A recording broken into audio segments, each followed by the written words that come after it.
Welcome back to the Deep Dig of Sports Pod. I'm your host, Drew. My other host, right over there. What's up? It's D. Good to see you again. Today we are talking about a whole bunch of stuff. The 49ers hit their bye week. They won the bye week. So they end up in first place in the NFC West. They trade for Chase Young. They are now taking on the Jaguars. What does that look like?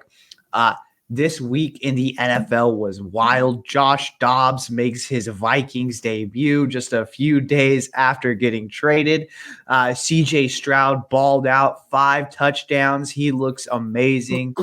We're touching base on a whole bunch of other stuff. But before we get into that, go ahead and hit that like button. Go ahead and subscribe and be sure to drop some comments below. And while you're at it, go ahead and tell a friend, because we are on YouTube and we're also streaming on all audio platforms.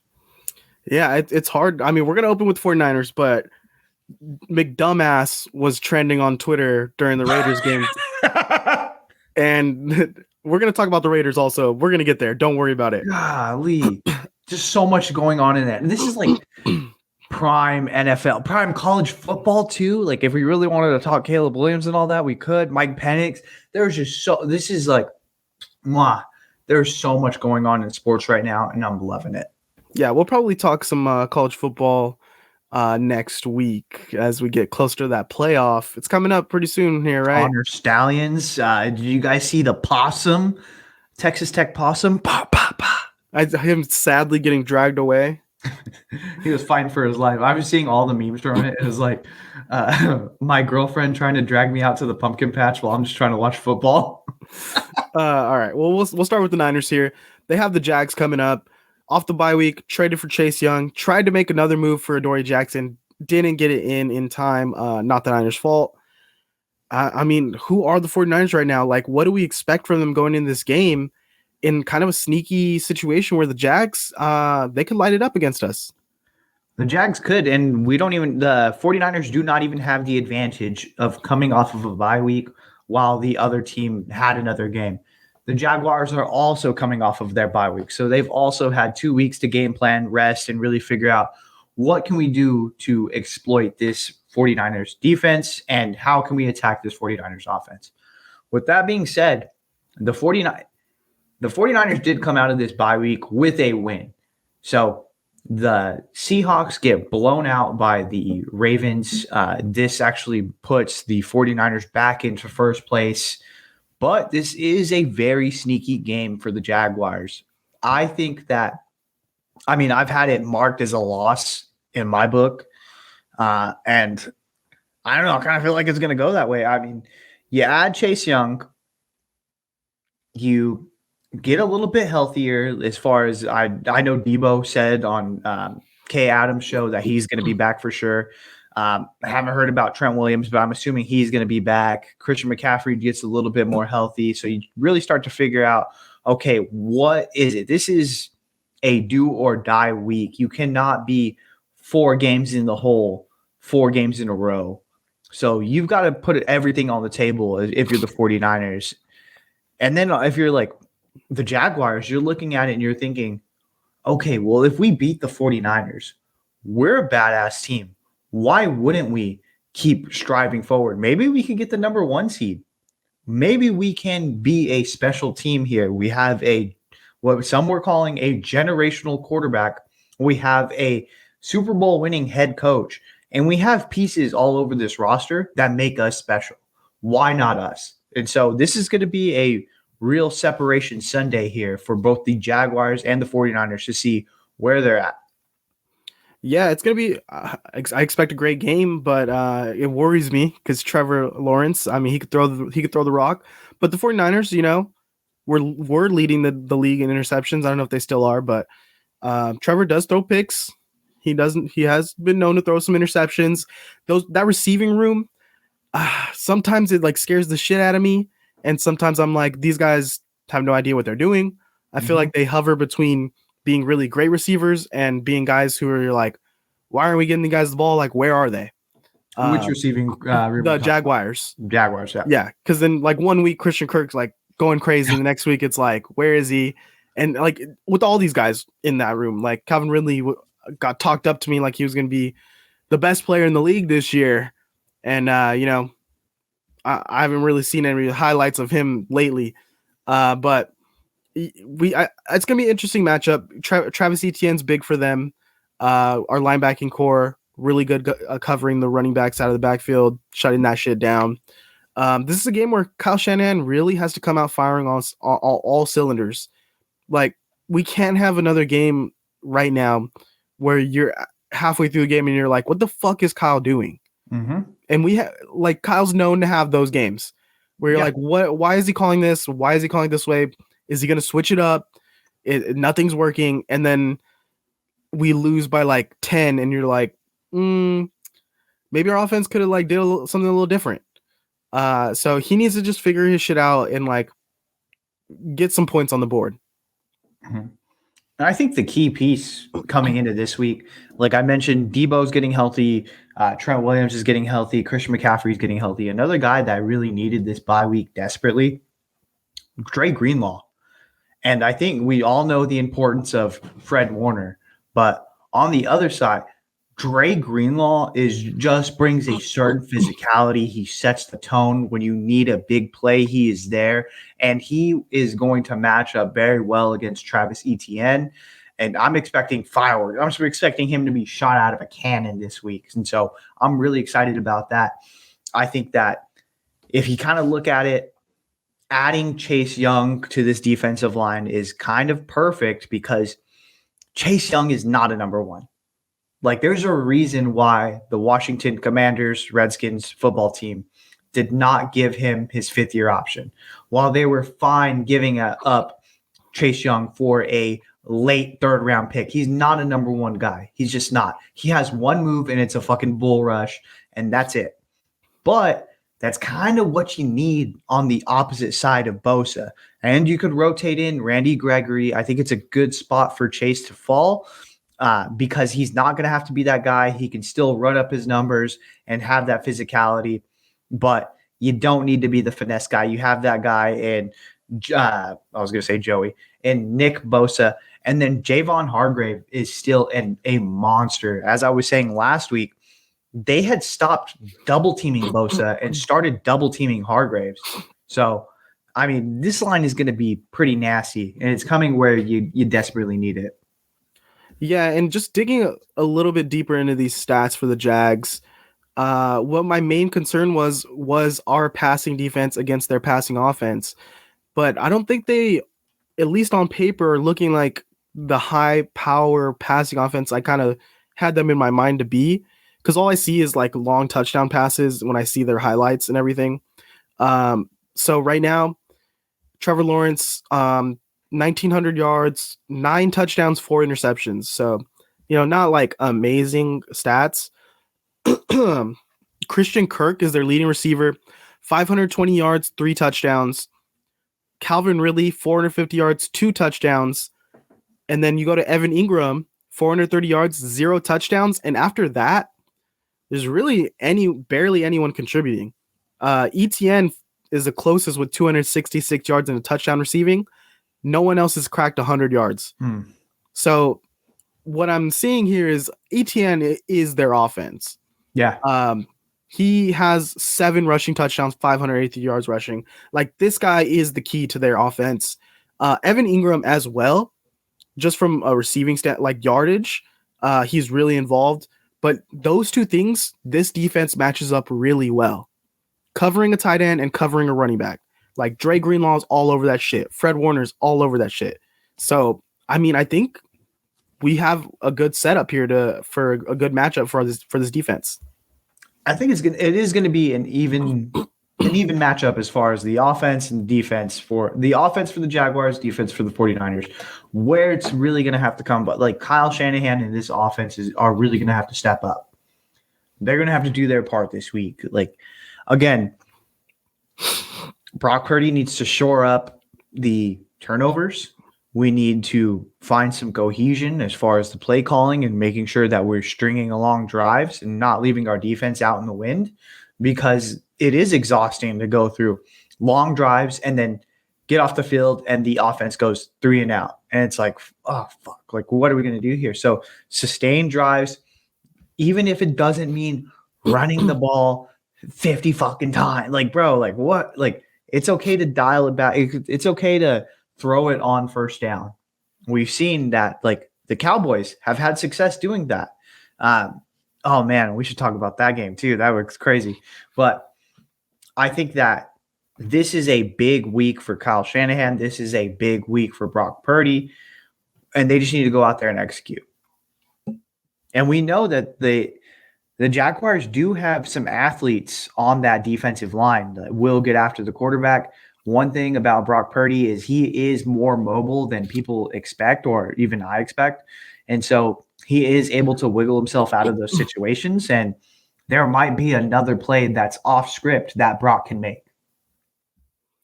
Yeah, well, you guys let us know in the comments how we feeling about this matchup. You think the 49ers got it? Think it's going to be another dud from Kyle and the team? We got to get back on the winning track. So let us know how you're feeling. We're going to go quickly to Josh Dobbs, the talk of the league right now. And I mean, I've been on this for a while, put some respect on Josh Dobbs' name. He's not a pushover. This guy can play.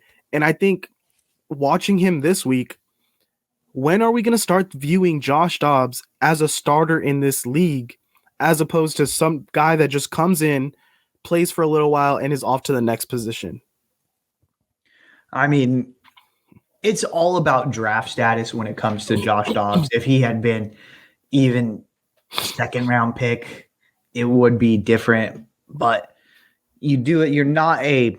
He's in between like being a full-time backup and being a journeyman starter. He's in that weird in-between spot because he hasn't really gotten his chance. It's always been, because this guy's hurt, I'll do this. Or because we need a weird in-between game, here you go.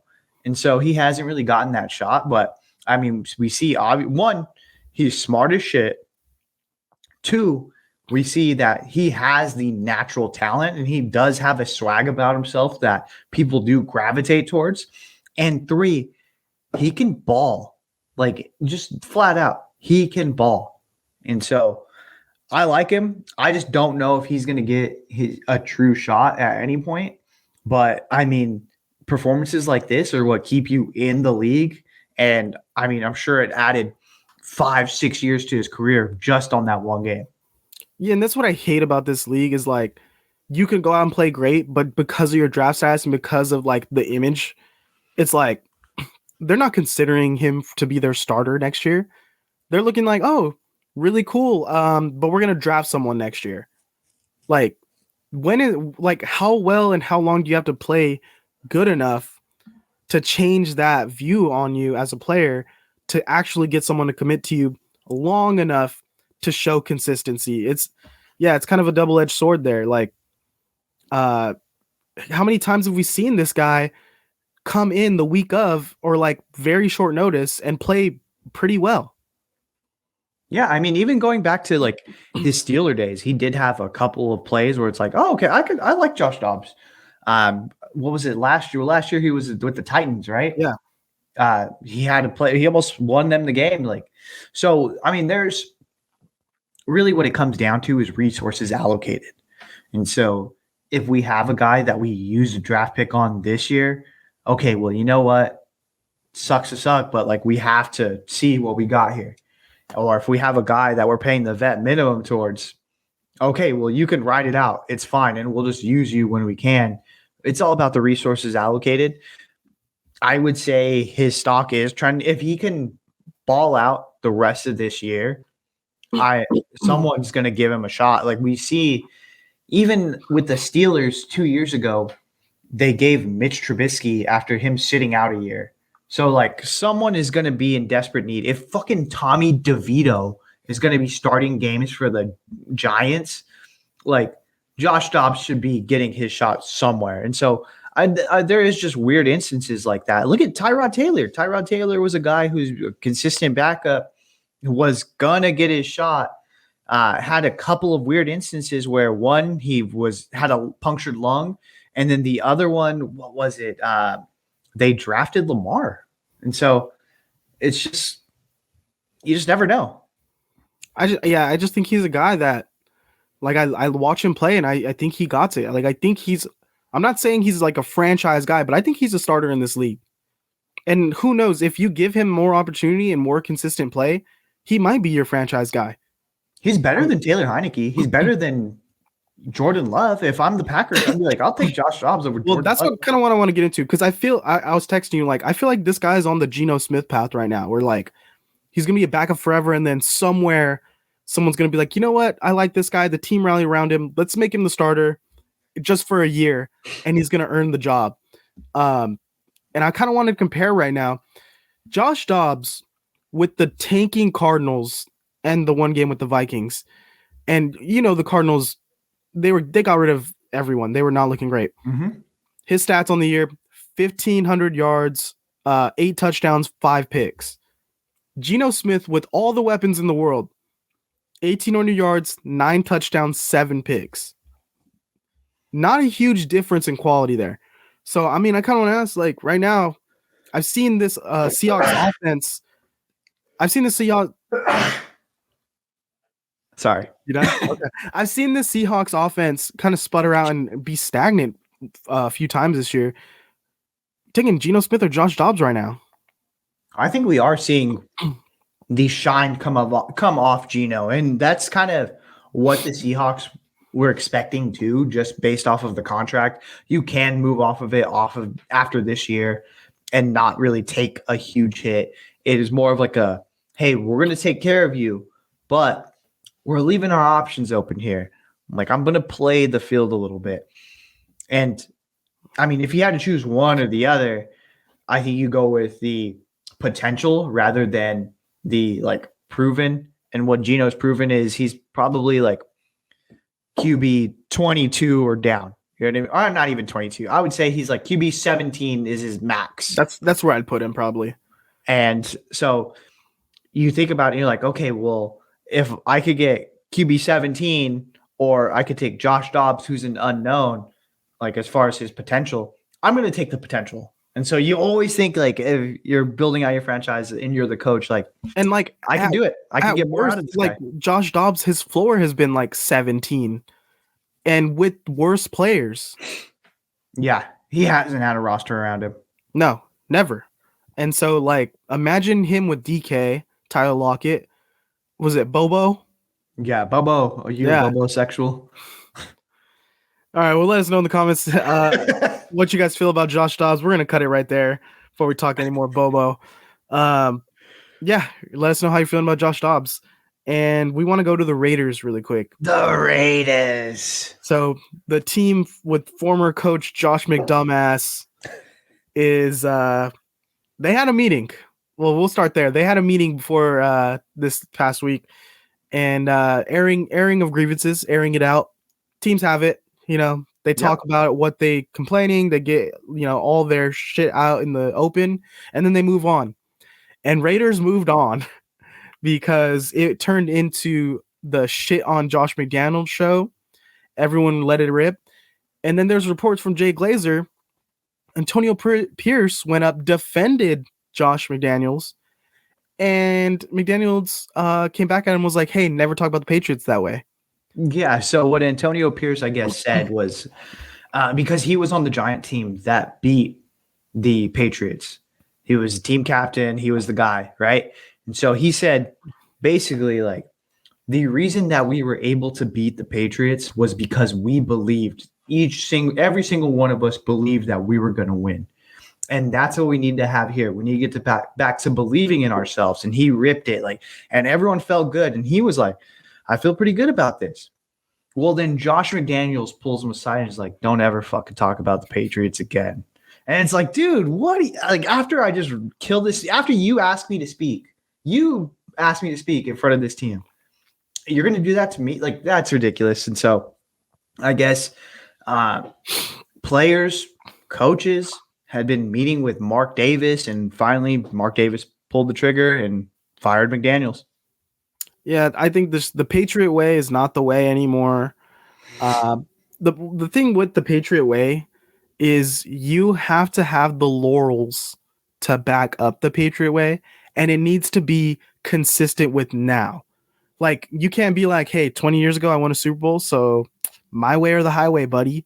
It's like, no, you've been a shit coach these past few years. So like, why would we buy in? And you're like yelling and cussing at everyone. You're being an asshole. Like you're not working a collaborative effort. You're like, I'm the boss. And it's just like, it wears on these guys. Yeah, I mean, Bill Belichick can do it because he has the pelts on the wall. Josh McDaniels, you got ran out of Denver after you got caught cheating. The only reason you were winning games was because you were cheating, and it's on record that you were cheating. And so after that, you just ran out. You ran out of the building before you were done with year 2. And again, the same thing here. No one respected it. Everyone hated it. And you got ran out of the building before year 2. So he's never going to be a head coach again. I don't see him getting another OC job besides with Belichick again.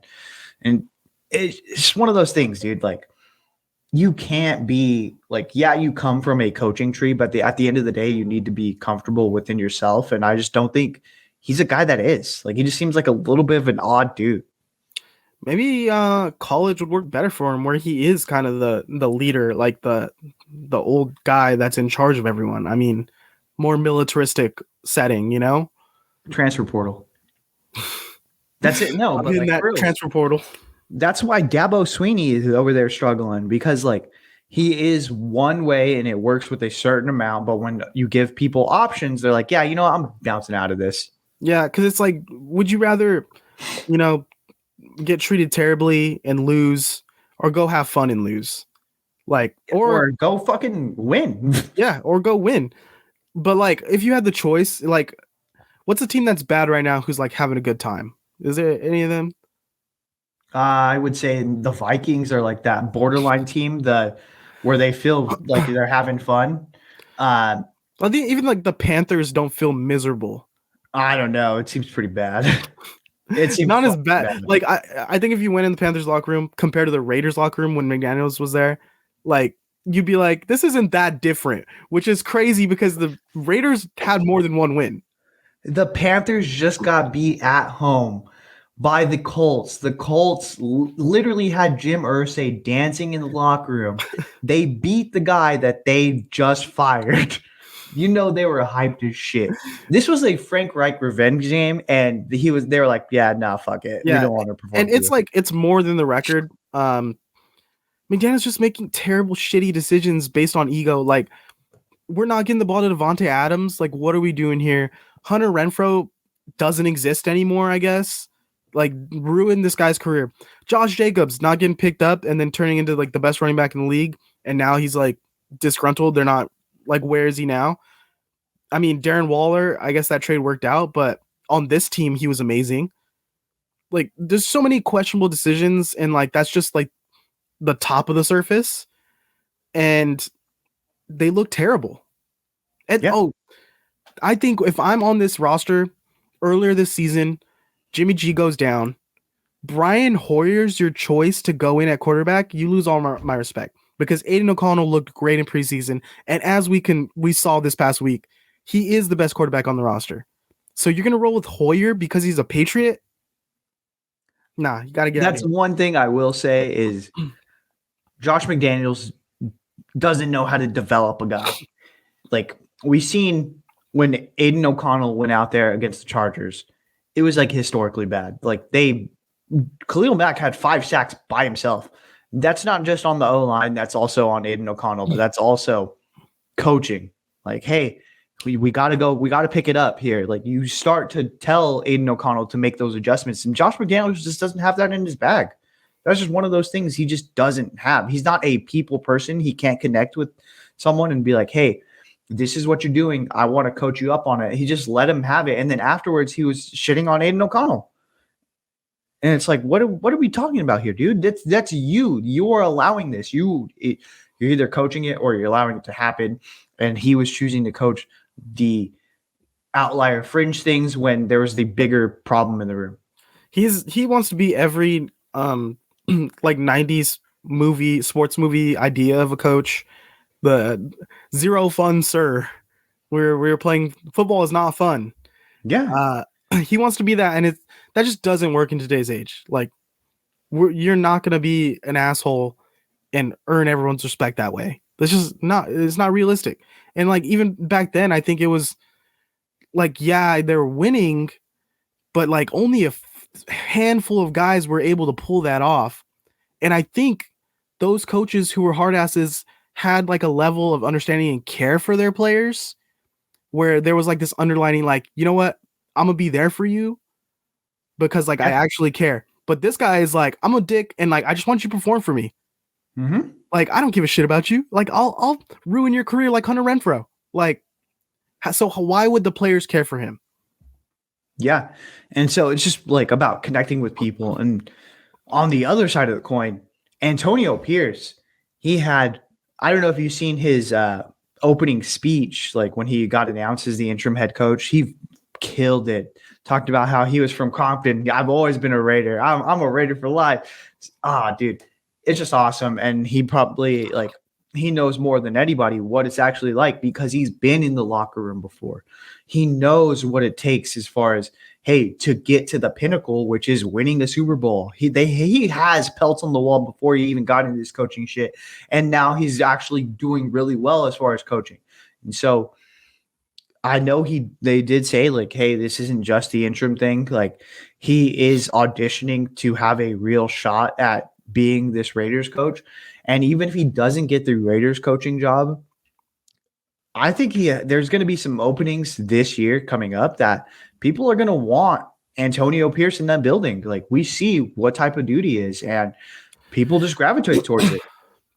Yeah, I mean they're not going to be able to afford another coach, so they might as well keep him on. So I know how crazy they're paying off John Gruden and Josh McDaniels. Man, if you want life-changing money, go be a shitty head coach for the Raiders. Even a shitty head coach for the Washington team. All right. Yeah, you guys let us know in the comments what you think about Josh McDaniels and the Raiders. I think Antonio Pierce and Aiden O'Connell gonna turn that team around. Sorry, Jimmy. I wanted to talk about the Cardinals because Kyler Murray is back and he's threatening this amazing tank job they're doing. Top of the league in tanking because Josh Dobbs had this team looking, like they'd fight every week and they might eke out a few wins, but man, traded him away for nothing. And now they have one win. Kyler Murray's coming back. James Conner looks like he's coming back. And I think the team really didn't want Kyler to come back. I think this is the only way it could have played out. At the end of the day, if you're Gannon, you have to understand what you have on your hands as far as Kyler Murray. Hey, do we actually want this guy? And let's say Kyler goes out and rips like 4 or 5 wins. Then you're like, oh, shit. Okay, well, you know what? What we can do with this draft pick is get an edge rusher, get another receiver, get Brock Bowers, something that really adds to what we're already doing because guess what? We already paid this guy. We have him locked down for the next 3, 4, 5 years. You know what I mean? So we're going to roll with it. But on the other hand, let's say he does so. You guys still have a really good draft pick where you could have a quarterback that you really like. But guess what? Kyler Murray flashed. Kyler Murray showed that he's healthy, that he can win a game. And his character is, hey, you know what? It doesn't matter if we're and whatever, or if we have one win, I'm going to come in and I'm going to compete. That shows for other teams. Hey, you know what? We're going to pick a quarterback, but this doesn't mean we think less of Kyler and you drive up his value. So I think it's a win-win scenario for Gannon and these Cardinals because regardless, and if Kyler sucks, then all right, fuck it. Hey, you know what, Kyler, best of luck to you. We're going to treat you for the low. We're going to get a good draft pick and we're going to figure it out from here. Go ahead and, we wish you nothing but the best. But I think it's a win-win regardless for Gannon and the Cardinals. Here's where the L would come in. If the Cardinals say go like 4 and 5, 4 and 4, whatever the rest of the way, and you still are like, well, Kyler, he had flashes, but he didn't look amazing, but he didn't look terrible.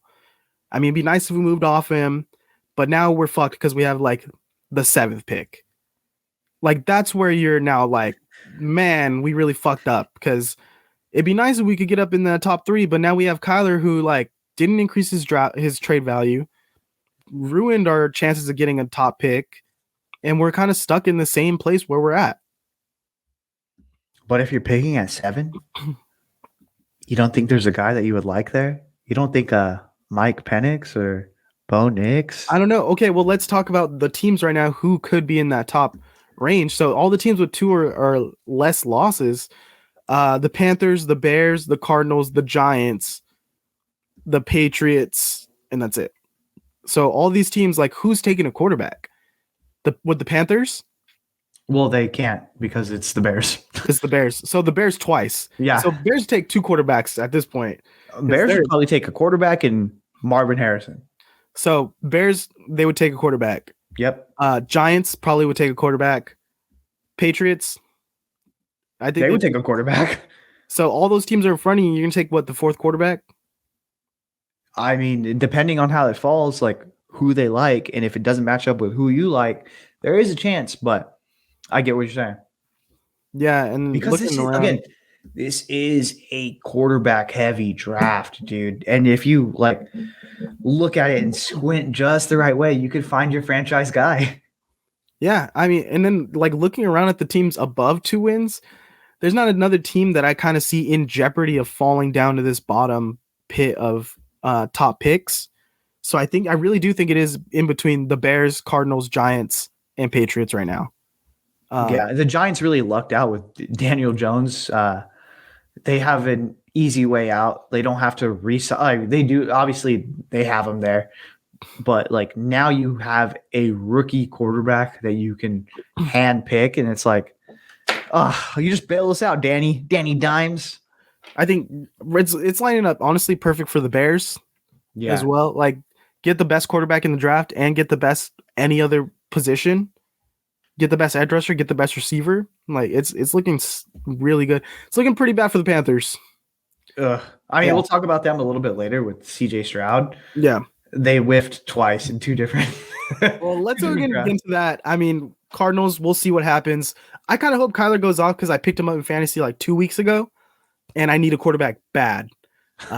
So I need that. I need some 30-point games. Someone who defeated me in fantasy last week had CJ Stroud. Almost single-handedly defeated me with CJ Stroud. 5 touchdowns, what is like 400 something yards, last second game-winning drive. Baker looked, man, miserable on that sideline watching that touchdown happen. I felt so bad. But is CJ Stroud now the best quarterback out of that draft? Hands down, yeah. What do you mean? Like, he just had a historic game. I mean, honestly, like, I'd feel pretty good if, again, I'm the Titans. We just talked about it a couple of days ago. Will Levis looks great. He actually just got named the starter today. So kudos to Vrabel for not fucking that one up. But CJ Stroud's on a whole nother level. And you know what? If I'm the Texans and I'm D'Amico Ryans and I'm like looking at CJ Stroud and I'm going up to my GM, I'm going up to my scouts, and I'm giving them each a firm handshake. And I'm like, dude, how did you know? How did you know you played mind games with David Tepper? You knew that he was an analytics dude, that one of the main things he was going to be looking for was processing and understanding. And you guys leaked this story that he was dumb as a box of rocks. Like, bro, he ain't looking too dumb out there throwing those touchdowns. But they played the Panthers so fucking hard, especially knowing how involved the owner was, what he looks for and what he likes, and you guys played him. And so the Panthers look bad. I mean, if I'm going to be honest with you, Bryce was the best quarterback in college football. I mean, this can't be denied. That year he was consistently. And so I just didn't see it from CJ Stroud. And they did, like, there was videos that resurfaced again where the Panthers squad was like, hey, we'll see you, CJ. Like, once you come and we'll go golfing, we'll do this. So they wanted him too. So, it had to have been the owner telling them, I want Bryce. And so, I mean, you finessed him. And then if you're the Bears, you basically got Caleb Williams gift wrapped right to you. Yeah. And you got DJ Moore. And like Marvin Harrison Jr. Yeah. So yeah. I mean, honestly, okay, it might not go down as one of the worst trades, but like right now it's trending pretty bad for the trade up for Bryce Young for the haul that Chicago's about to get. And just Yeah. the position they're getting put into to get a franchise quarterback, a franchise altering player to go with that. And, they reset. They're Yeah. looking good. They're going to get off like cleanly off the Justin Fields thing. And dude, like, and even then, the Panthers doubled down by, I think, picking the wrong head coach. Frank Wright has already given up play calling. He was supposed to be the offensive coordinator, the offensive guru behind this, and he's already been like, "Yeah, you know, I can't fucking do this." It's Dude, just crazy to me how now Panthers are kind of trying to backtrack. Where like before the season started, they're like, "Hey, well, listen, we got Bryce Young. Now we signed some veteran linemen. The line's going to be solid. We brought in Adam Thielen, so our receiving core is going to, veteran. It's going to be solid. We bought Miles Sanders. It's going to be he's one of the better running backs in the league. And now the narrative is like, well, their O-line's bad. They don't have weapons. Like, what do you expect from the guy? And it's like, wasn't this complete opposite of what you guys were trying to feed us? You guys said you didn't need a top wide receiver because Bryce Young was going to be like a point guard distributing the ball. Hasn't worked out like just the eye test. Like if you watch Bryce play compared to CJ, CJ's miles ahead of him. And CJ's miles ahead of everybody, dude. Everyone. CJ looks like a top tier quarterback. And yeah, we don't want to put rookies in the top 10, but he's looking top 10. Next year, we're already going to be having that. Like, damn, is CJ Stroud a superstar? And he has the potential to be a superstar in this league. Like, just the mindset coming in, the physical capabilities that he's shown. I thought that the Georgia game was like an anomaly where he looked mobile, but he does look mobile. He looks good. He looks like he is confident in his body and his movement, and he's able to really stripe that ball exactly where it needs to be. And he's had inconsistency in the wide receivers staying in the lineup too. Yeah. They've been hurt, and he's just worked with it. And it's not like he has like Pro Bowlers lined up all around him. He's just making them better. He's making the team better around him. Tank Dell looks good when he's out there. Nico Collins. Yeah. And so, I mean, I feel, really great about where he's at. And I mean, this is a team where like this offseason, I think you got to add some more pieces and really go for it next year. Like try to compete in the playoffs. And this is a team that is going to have cap space. And if you have cap space along with something that everyone really wants, which is a quarterback, you are going to be getting weapons going to Houston. You have a head coach in play that honestly is a superstar as well. You have a quarterback that is trending towards being a superstar. And now you have cap space and you have some wiggle room to maneuver throughout this offseason.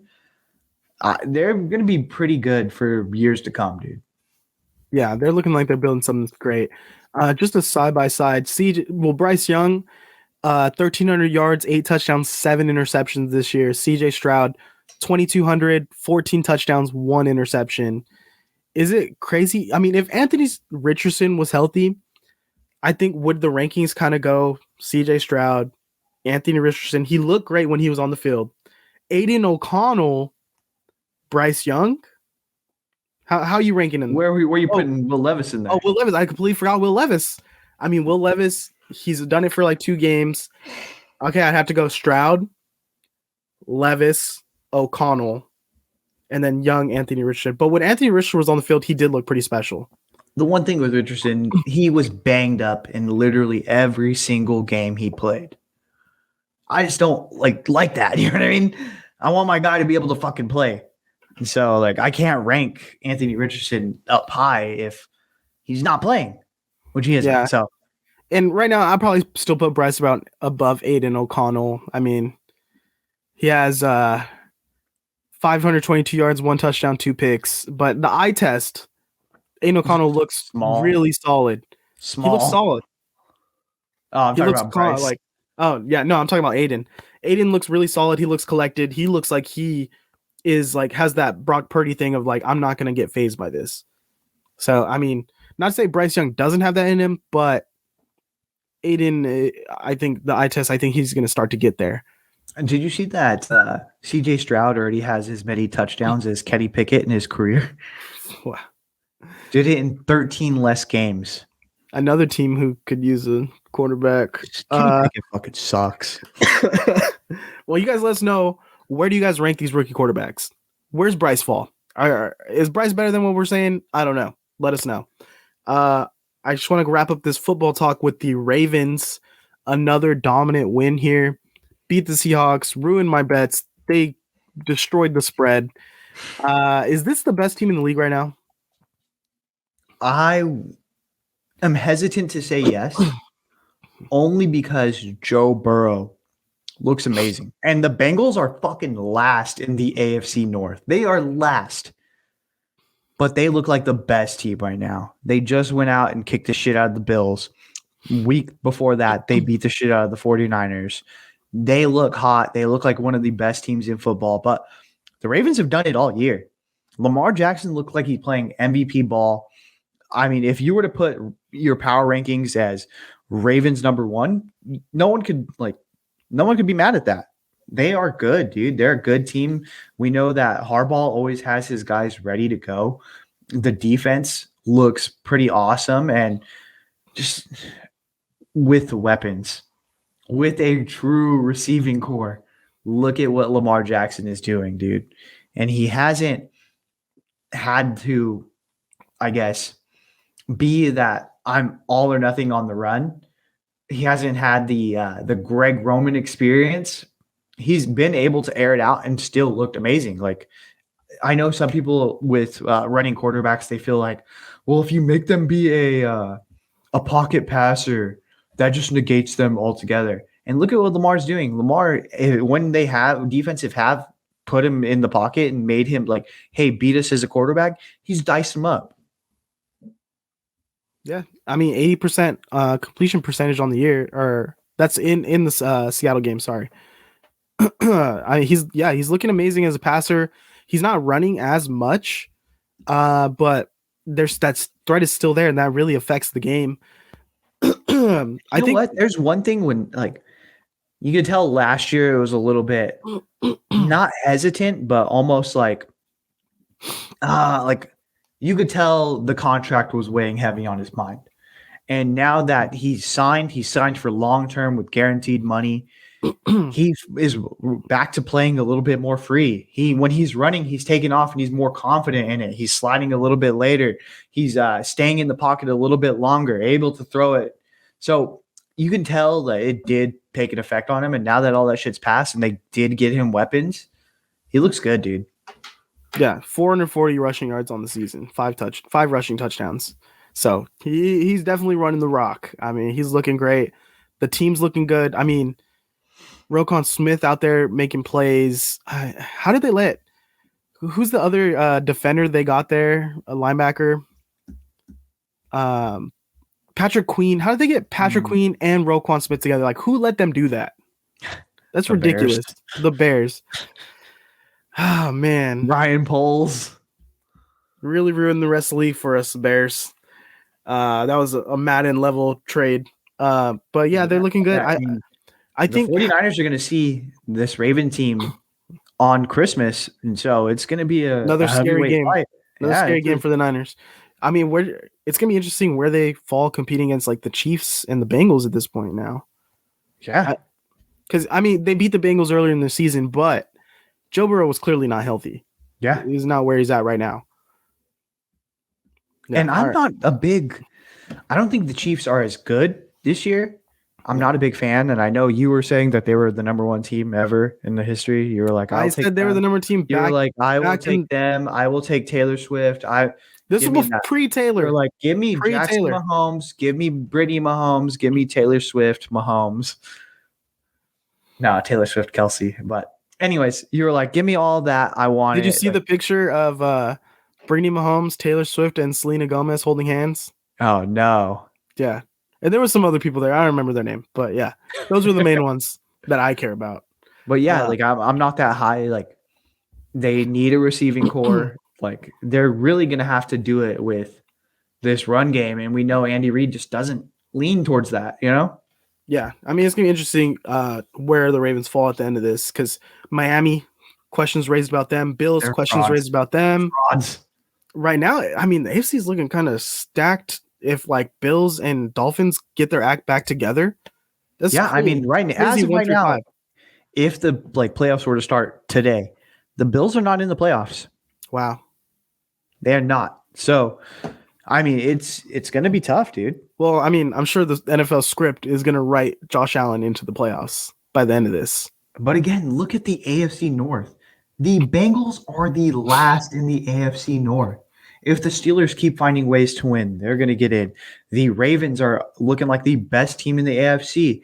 And the Browns have a historic defense. So that's four teams right there that you're going to be competing against that Well, everyone's going to be like, oh, shit. I'm just really glad. I mean, now look at from the Niners side. Like, who in the NFC is the challenge right now? Like the Eagles The Eagles. and the Lions. Yeah, I mean, Jameer Gibbs is finally finding a spot with the Lions. Amon-Ra St. Brown looks good.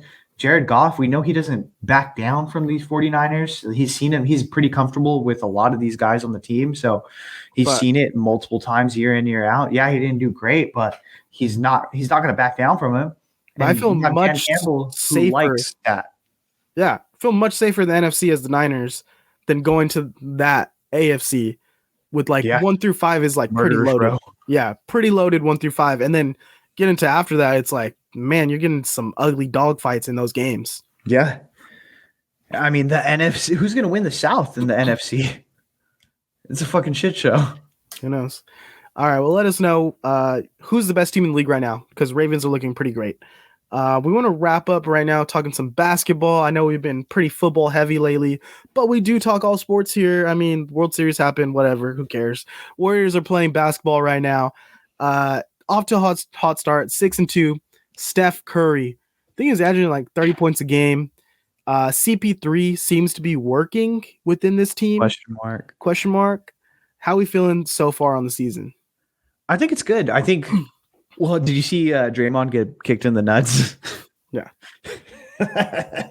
But yeah, I mean, the only thing again is like, what's going to happen with the young guys and how is Steve Kerr going to incorporate that? Because we know at some point these guys are going to go down. They're going to have an extended rest, Steph or Clay or Draymond or a combination of them.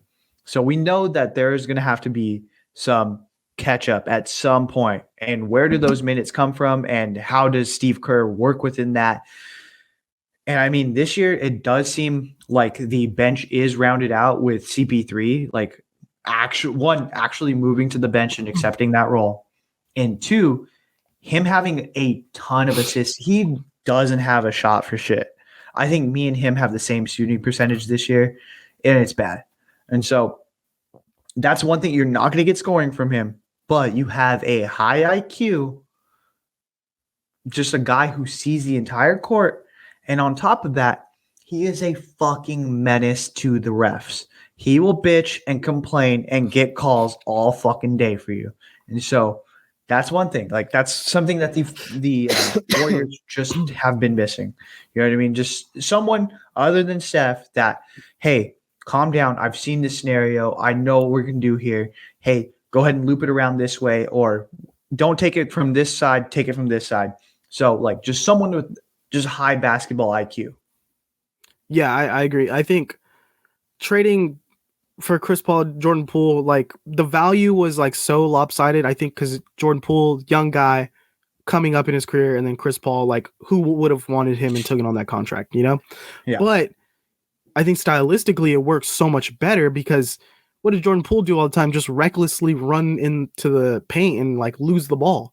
Yeah. And we see he's doing the exact same thing in Washington. And Chris Paul is coming in, running the show, getting hella assists, and he's looking good. He's efficient in the offense with that, with the playmaking, not so much scoring. But I mean, maybe they'll fall at some point. I mean, but we don't really need him to score. We have Steph. I mean, Clay is there. If Andrew Wiggins can, like, you know, start to pick up a little more, he's averaging like 11 points. Yeah, I'd like to see that go up a little bit. But I think this team is looking way more well-rounded. Looney obviously is a solid starting center in the league. Draymond's getting there. He's Is getting healthy again. Podziemski getting minutes? Pojemski is not. I mean, he's played 3 games, but in those, he's he made his first points. He scored. Someone I want to see more of going forward is like Tracy Jackson Davis, that other rookie we have. But trading last year back, I think last year we traded back for GP2. Yeah, great move. He really fits this team perfectly. And then Moses Moody has been a solid guy for us since we've had him. I'm glad that he can just keep his solid minutes. Kuminga right now 3rd on the team in scoring with 12 points a game, almost 13. So he's starting to, come into his own. So this team's starting to really round out the bench and just that rotation in itself.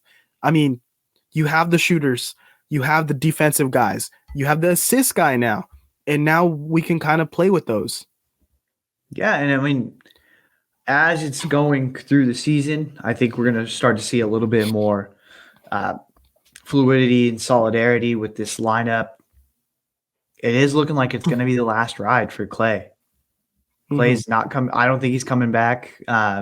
They said that they are just too far apart as far as contract talks. You never know. Maybe that changes throughout the year. But at the end of the day, if you're the Warriors, you're expecting to pay what Clay is now. And Clay is expecting to be paid, hey, I won us these championships. I've been here since day one. Like, I helped build this franchise. And so we'll see where they end up falling on that scale. But if this is the last ride, I mean, it seems like this is a special team. And I think that they're going to make some noise in the playoffs. Yeah, and I mean, obviously, Clay's play has declined. I mean, he's not the same guy. I was so pissed in the play after, which is fine. I mean, I think this is showing in how Steph Curry is playing right now. He's being aggressive and he's scoring a bunch of points. Yeah, because Clay's not the same guy who's going to help give you. He might go off for 40 points in the night. Like, I don't think that's the case anymore. And that's okay. But I do think as Clay's aging and the injuries are kind of catching up to him, he can be a guy that can move to the bench if he was willing to take the pay cut and take that role. And this is the team where you are supposed to do that. All Andre Iguodala and even like CP3 now. But if he doesn't want to do that, I want to say I hate the Lakers.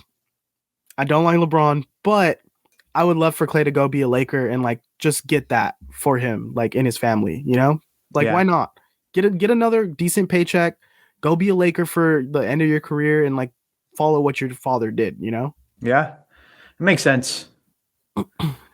But man, I mean, Brandon Podziemski went more, bro. Podziemski now needs to turn into Klay Thompson. That's the thing. That ain't gonna fucking happen. All right, well, we're gonna wrap up the show here with the Deep Dig Disco short for Discovery, where we talk about something we discovered that week. Could be a show, could be a movie, could be a song, could be literally anything. It's just what we discovered. Yes, and so obviously we are sports guys through and through, but we can't be doing this shit 24/7, 365. We have to, just because now, we've got to consume other things. And so my disco this week, so all over my TikTok feed, I don't know if you've seen them, but it is the Not Today Pal podcast. I've seen their clips come up, and what it is, it's Meadow and Anthony Jr. from The Sopranos. They are now all grown up. They have a podcast. I've been seeing clips. It seems really interesting. I don't know if you've watched The Sopranos, but I did. And so as I was seeing their clips come on my feed, I was like, damn, this makes me miss The Sopranos. So I've gone back. I've restarted The Sopranos, one of the best series on television ever. Is really good. Yeah, it has an ending that a lot of people left their head scratching, but if you haven't seen it, I would highly suggest it. It is awesome. If you don't know about Sopranos, it is a gang following the mob in New Jersey. Follows the leader, Tony Soprano, played by James Gandolfini. Epic role. Just great series. Mwah. Go ahead and check it out. Yeah, I mean, if you haven't watched The Sopranos yet, like, Have you watched The Sopranos? I've watched some of it. Yeah, you. All right. Why you gotta call me out like that? But like, I'm saying in general, if you haven't seen an episode of Sopranos yet, then you're not watching television. You know? Yeah. Hey, I watch Breaking Bad. I watch all the other shows. Okay, I'll get into Sopranos. I'm a busy guy, but right now I want to turn my brain off and watch some crazy shit, some monsters fight, because Godzilla is on Netflix right now. I know. I mean, we love Godzilla. When we were younger, loved watching those old Godzilla movies. And then when we both lived in the Bay, we went to Godzilla Fest at Balboa Theater. Amazing time. They put Godzilla King of Monsters on there, and they put Godzilla versus Kong. And I will say, great films. Don't think too much into the story. Just enjoy the visuals. Just enjoy some kaijus fighting it out. You know? Yeah. There's not much more to think about. That's all you need. Yeah. That's why I think the first Godzilla movie doesn't get really loved, because it's like Aaron Taylor Johnson, Bryan Cranston really acting it out. We're going to focus on the people. It's like, nah. Let's get to the monsters. Let's really get to that. And you can watch these leading up to the new Godzilla movie that's coming out. And then like while I was clicking through, putting those in my queue, I saw there's like some anime Godzilla shows. I got to check those. Those look pretty good. You got to check those out. Because I really liked the Pacific Rim anime one. Oh, yeah. What is it called? Hold on. I don't know, but I heard it was pretty good. It was Pacific Rim the Black. Go watch that show. Great anime. It's a short series, only a few seasons, but definitely they're doing some cool shit. Yeah, that's basically it. Go Godzilla. We're Team Godzilla. Are you Team Godzilla or Team Kong? I'm obviously. That's tough. I'm Godzilla. Team Godzilla. No, I don't know. I don't know. I couldn't choose. It's like choosing your kids. No, you have to choose. Choosing your kids, and I'm not Deion Sanders. Godzilla all the way. Let us know in the comments. Are you Team Godzilla, Team Kong? If you're Team Kong, then just unsubscribe. Get out of here. All right, but let us know in the comments. Drop those below. Be sure to subscribe. Don't unsubscribe. And be sure to hit the like button. We really appreciate it. Later.